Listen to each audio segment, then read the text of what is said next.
Mah, ikut aku yuk. Kemana? Ke surga. Itu ya Allah, indah banget.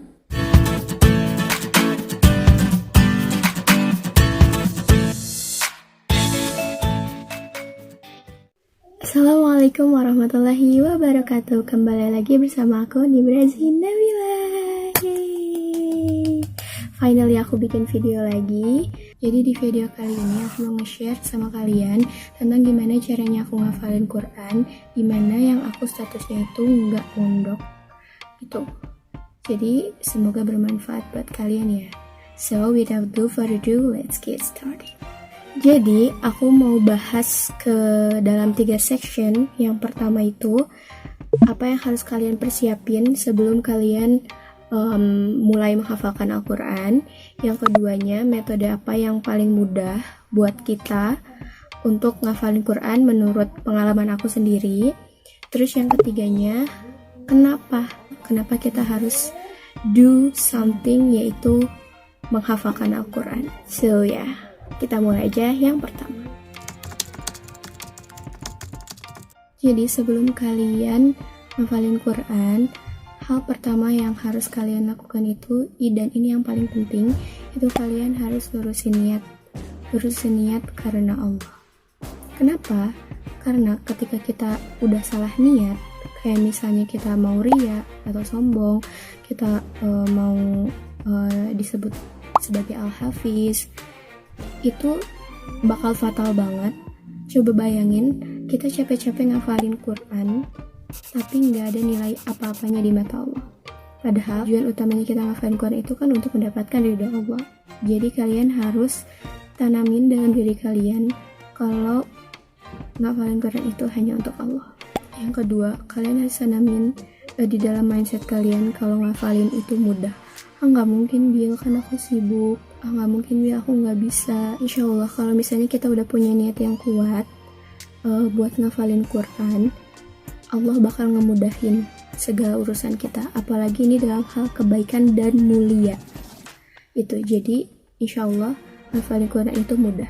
Kalau misalnya di dalam mindset kita mudah, pasti ngafal Quran itu jadi mudah gitu. Jadi yang kedua, kalian harus tanamin di dalam mindset kalian bahwa ngafalin Quran itu mudah. Terus yang ketiga, kalian harus berusaha mengakrabkan diri sama Al-Quran. Harus benar-benar kalian dekat sama Al-Quran. Bil, gimana ya, kan aku sibuk tadi ya. Terutama aku juga sama kayak gitu. Kalau misalnya kalian mau tahu, aku itu schedule-nya tuh dari Senin sampai Sabtu itu penuh gitu. Senin sampai malam, Senin sampai malam, pagi sampai malam gitu.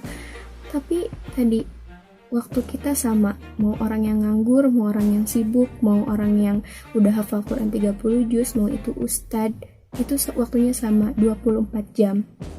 Jadi kalau misalnya kalian masih punya niat buat ngafalin Quran sampai detik di menit video ini, insya Allah kalian bisa ketika kalian mau manage waktunya. Jadi tips dari aku, gimana caranya buat dekat sama Al-Quran, kalian jangan pasang target hafalan terlalu banyak. Apalagi tadi ya, kita itu sibuk, kita itu bukan orang mondok yang 24 jam itu kerjaannya ngafalin Quran gitu. Kita kan punya banyak urusan yang lain, makanya kita nggak usah terlalu banyak targetin hafalan Quran. Buatlah skala-skala kecil, buatlah target-target yang kecil. Yang penting kita itu bisa intens dekat sama Al-Quran. Setiap hari kita bisa pegang Quran gitu intinya. Terus yang keempat itu, kita harus punya niat untuk memperbaiki bacaan kita. Kalau misalnya kita sekedar hafal aja, itu kesalahannya bisa fatal. Kenapa? Ketika kita misalnya udah jadi hafiz, terus ketika dites atau misalnya kita ngamalin ke masyarakat, itu kita bisa ngubah arti kandungan dari isi Al-Quran itu. Jadi sembari kalian ngafalin Quran, sembari kalian memperbaiki bacaan kalian gitu. Nggak perlu kalian nunggu bagus dulu bacaannya, nggak perlu nunggu kalian benar dulu bacanya terus baru kalian ngafalin Quran, nggak juga. Tapi sejalan gitu, kalian ngafalin Quran tapi kalian juga memperbaiki bacaannya. Jangan sampai kita ngafalin tapi kita nggak berusaha untuk memperbaiki bacaan kita supaya lebih baik. Lebih afdal lagi kalau misalnya kita cari guru yang benar-benar bisa memperbaiki bacaan kita gitu. Oke. Terus tadi ya, hal-hal yang tadi aku ulangi lagi. Yang pertama, kalian lurusin niat karena Allah. Yang kedua, ubah mindset kita kalau misalnya ngafalin Quran itu mudah. Semuanya mudah, insya Allah. Allah bakal kasih jalan buat kita yang berniat dalam kebaikan.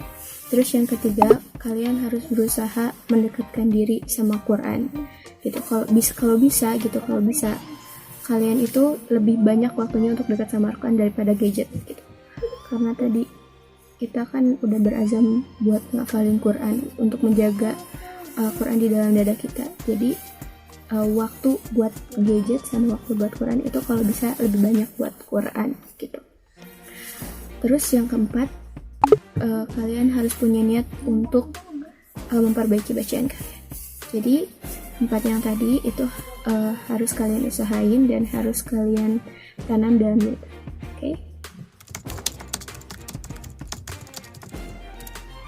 Oke, sekarang aku mau ngasih tahu gimana caranya aku ngafalin Quran.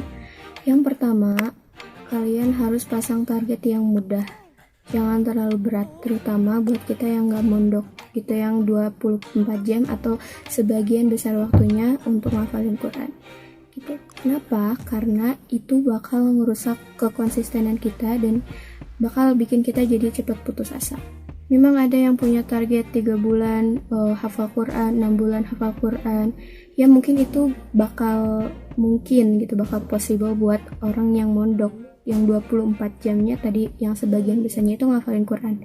Tapi kalau kita yang gak mondok, itu kan pasti punya kesibukan yang lain gitu. Jadi jangan sampai kita pasang target yang terlalu berat. Jadi kita harus punya target yang lebih realistis, yang lebih relate sama kesibukan kita gitu. Ya nggak nyampe-nyampe dong hatam Qurannya, tahun kapan mungkin hafal.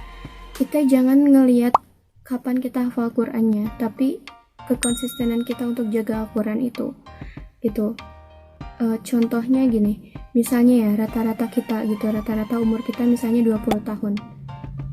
Kalau misalnya kita pasang target 2 baris, bukan 2 ayat ya, 2 baris sehari misalnya, itu selesainya misalnya 10 tahun. Di umur 30 tahun kita baru hafal Quran, itu ya nggak apa-apa gitu misalnya. Terus deh kalau misalnya aku nggak nyampe 30 tahun gimana, hafalan Quran aku belum selesai gimana.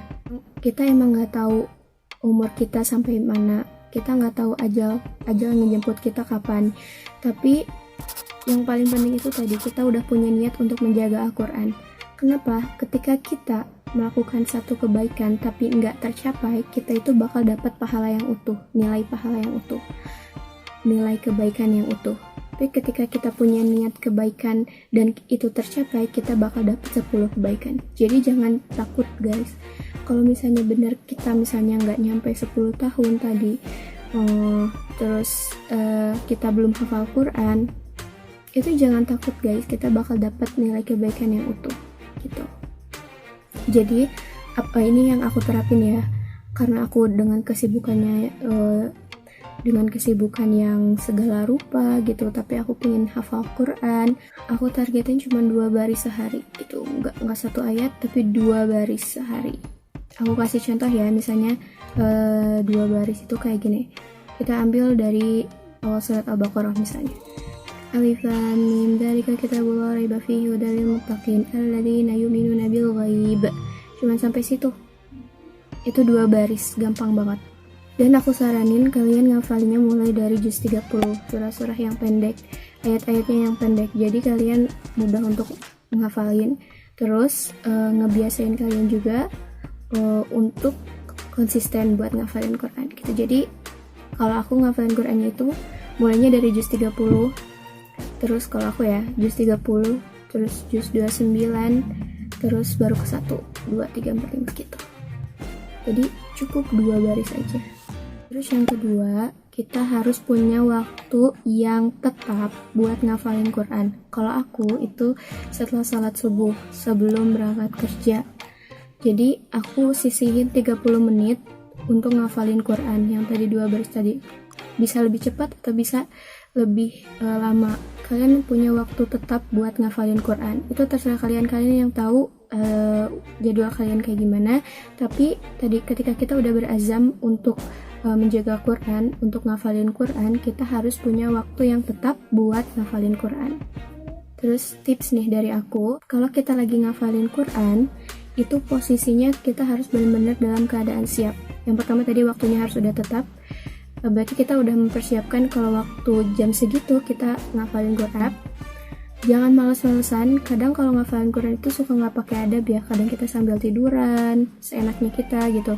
Nah kalau bisa kita posisinya duduk gitu. Terus posisi Qurannya biasanya kan kalau kita baca Quran tuh kayak gini ya.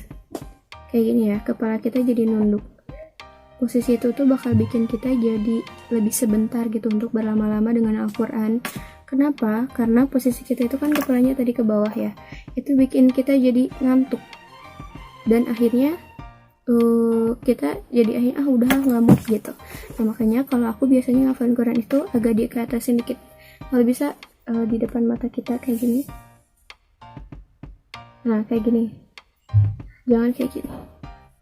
Tapi kayak gini. Itu bakal lebih lama. Karena posisi seperti itu bakal lebih membantu otak kita untuk menangkap apa yang dilihat, apa yang kita hafal gitu.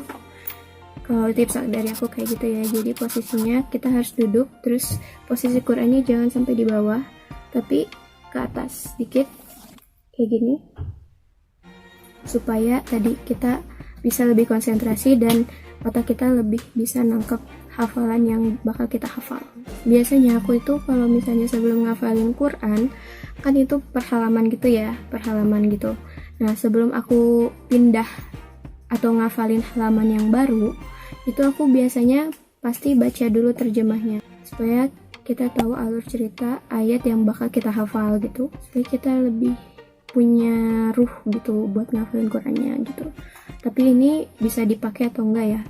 Cuman kalau misalnya buat kita yang udah balik, itu aku rekomendasiin sekalian kita memahami Al-Quran gitu. Jadi sekalian kita ngafalin, sekalian kita memahami isi bacaan dari Al-Quran tersebut, biar kita lebih ada ruhnya gitu untuk ngafalin Quran gitu. Terus tips selanjutnya dari aku itu yang paling penting itu murajaah, berulang-ulang. Ketika kita berazam untuk menghafal, berarti kita otomatis berjanji sama Allah untuk menjaga Al-Quran di dalam dada kita. Gimana cara jaganya? Yaitu satu-satunya adalah murojaah. Karena gini guys, ngafalin itu sebenarnya mudah gitu. Satu hari hafal misalnya gitu, satu hari hafal. Tapi buat ngejaga itu ada di dalam dada kita, ada di dalam diri kita, itu yang susah. Jadi murojaah itu penting. Kita harus bisa menjaga Al-Quran dengan murojaah sampai melekat di dalam diri kita, dan sampai itu ada di alam bawah sadar kita gitu. Jadi ketika kita nggak perlu mikir, tapi hafalan kita langsung nolong gitu. Apa ya nolong? Gitu guys, tips dari aku. Jadi yang pertama, targetin dengan yang mudah, mulai dari 2 baris per hari. Kalau misalnya 2 baris masih berat, 1 baris per hari.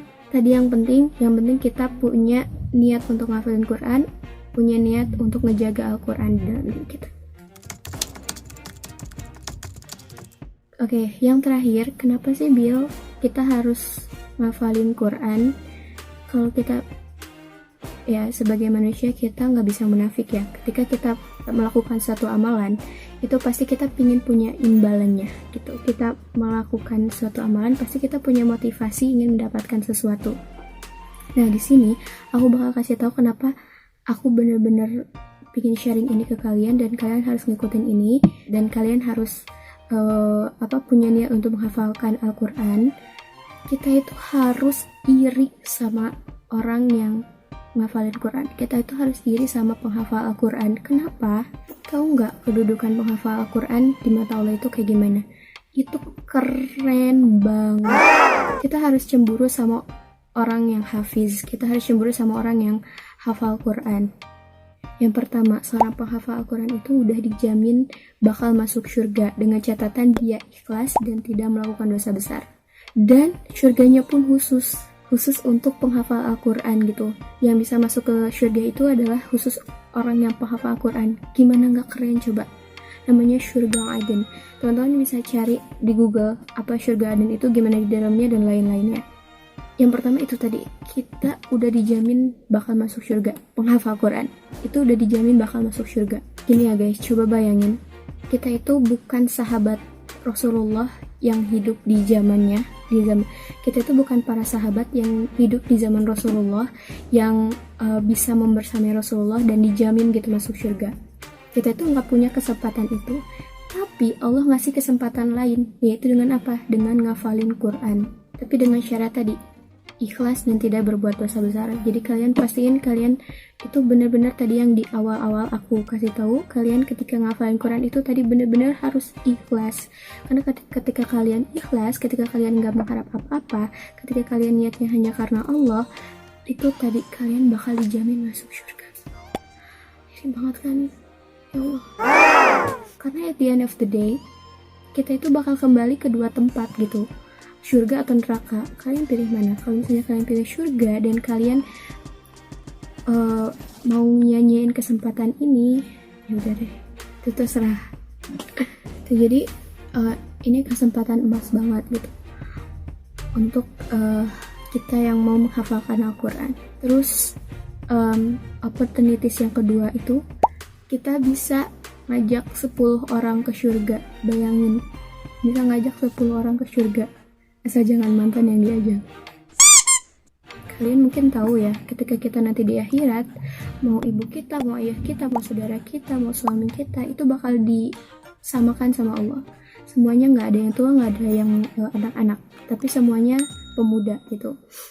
Nah, kita nggak bakal tahu mana ayah kita, mana ibu kita, tapi ketika kita ngafal Al-Quran, kita bisa minta sama Allah, ya Allah, aku pengen masuk surga bareng Umi, bareng Abi, bareng Mama, bareng Papa. Terus juga kita bisa ngajak, kalau misalnya punya suami gitu, kita bisa ngajak suami kita bisa ngajak keturunan kita. Coba bayangin, mungkin kita belum bisa membalas kebaikan orang tua, walaupun kita udah berusaha apapun, mungkin kita belum bisa membayar semua cucuran keringat orang tua, kita belum bisa berbakti sama orang tua. Tapi ketika kita di akhirat, kita bisa dapat kesempatan itu, kita bisa berbakti kepada orang tua. Coba bayangin deh, misalnya ya gini, mah ikut aku yuk, kemana? Ke surga. Itu ya Allah, indah banget. Itu tuh kayak akhirat goals, tau gak? Kalau misalnya gini, kita punya life goals, kita juga harus punya akhirat goals. Kalau life goals itu cuma bisa ada di dunia, tapi kalau akhirat goals itu bisa panjang ke akhirat, ke kehidupan abadi kita. Itu tuh keren banget. Jadi kalian jangan nyanyain kesempatan yang udah Allah kasih ini gitu. Terus juga kita bakal ngasih mahkota dan jubah kehormatan kepada kedua orang tua kita. Itu tuh suatu kehormatan yang luar biasa banget. Itu tuh opportunities yang hanya dikasih kepada penghafal Al-Quran. Jadi rugi banget kalau misalnya kalian gak punya niatan buat ngafalin Al-Quran. Jadi dari sekarang aku mau ngajak kalian buat bikin akhirat goals kalian. Jangan sampai life goals kalian di dunia dibuat sedemikian rupa, diperjuangkan sedemikian rupa, tapi akhirat goals kalian dengan menghafal Al-Quran, kalian bilang susah, sulit, gak ada waktu.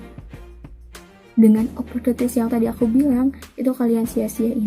So yuk kita ngafalin bareng-bareng, jadiin ini sebagai salah satu cara buat jadiin akhirat goals kalian. So segitu aja dari aku. Semoga video ini bermanfaat buat kalian. Kalau misalnya kalian suka dengan video ini, jangan lupa like dan share kepada teman-teman kalian supaya lebih banyak orang lagi yang bisa dapat kesempatan ini. Sampai ketemu di video selanjutnya, insya Allah. Assalamualaikum.